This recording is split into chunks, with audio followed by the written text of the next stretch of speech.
Banyaknya anak-anak muda di kelompok usia produktif yang tertarik untuk menjadi petani. Para petani di Kabupaten Kediri masih mengeluhkan sulitnya mendapatkan pupuk subsidi.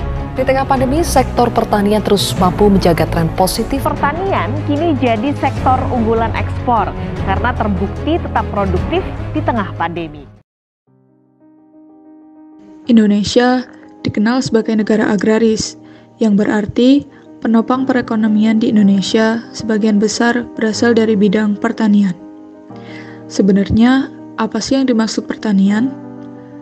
Pertanian adalah kegiatan manusia dalam memanfaatkan sumber daya hayati untuk menghasilkan bahan pangan, industri, serta untuk mengelola lingkungan hidup. Tetapi, semakin berkembangnya zaman, justru kegiatan pertanian kurang diminati oleh rakyat Indonesia, khususnya oleh generasi muda. Halo Indonesia, aku Ide. Banyaknya stigma negatif terhadap petani karena kurangnya pemanfaatan SDA sebab kualitas SDM yang rendah. Masyarakat masih banyak menganggap bahwa pekerjaan petani itu rendahan. Petani tidak akan memiliki banyak uang. Lalu ada masalah SDM yang perlu dibahas. Dalam masa pandemi, memang sektor pertanian bertumbuh.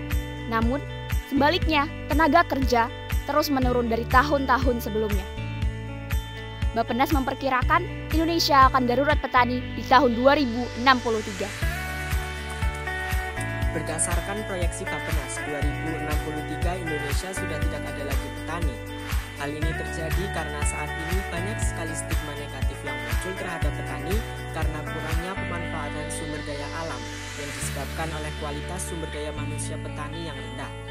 40 tahun ke depan menjadi kesempatan emas bagi generasi milenial untuk antisipatif terhadap tantangan pertanian, karena di masa depan sudah menjadi pertanian modern dengan pengembangan teknologi.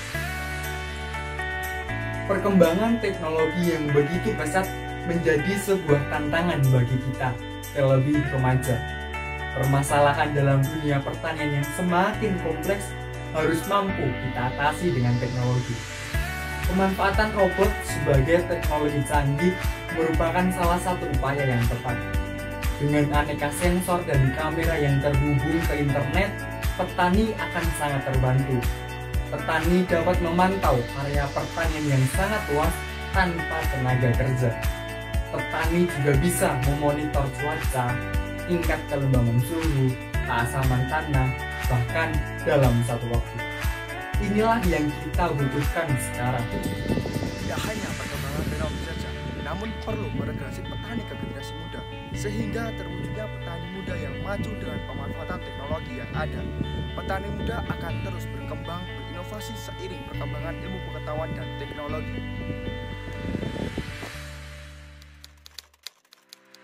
Seperti yang kita tahu, era globalisasi tidak bisa kita hindarkan. Pemerintah Indonesia sedang mengembangkan pembangunan di Indonesia yang mengakibatkan menyempitnya luas lahan pertanian. Luas pertanian di Indonesia sendiri makin hari lahannya makin menyempit. Hal ini dikarenakan aksi industrialisasi dan pengembangan wilayah yang masif.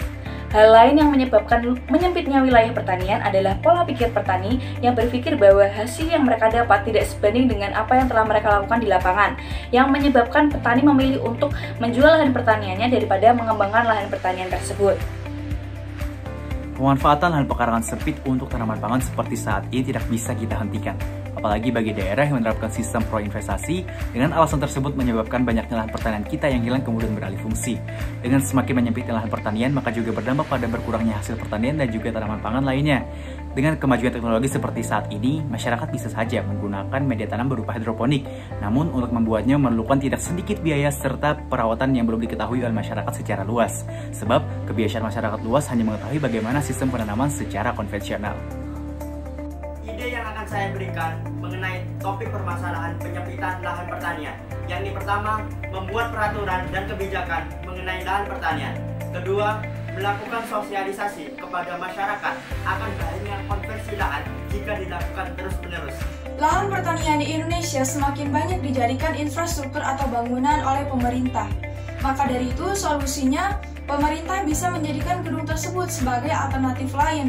Misalnya di dalam gedung tersebut melakukan hidroponik dan yang lainnya. Agar hasil pertanian di Indonesia semakin maju dan lahan pertanian di Indonesia walaupun dijadikan sebagai infrastruktur atau bangunan, tetap ada lahan pertanian di dalam gedung tersebut. Di setiap permasalahan pasti banyak solusinya. Di dalam desain thinking kita dapat belajar dalam menyelesaikan berbagai macam masalah, terutama dalam soal pertanian. Pertanian adalah kunci utama dalam keberlangsungan hidup suatu bangsa di masa depan. Kenapa saya bilang seperti itu? Karena dengan tidak ada pertanian dapat mengurangi bahan pangan utama masyarakat Indonesia.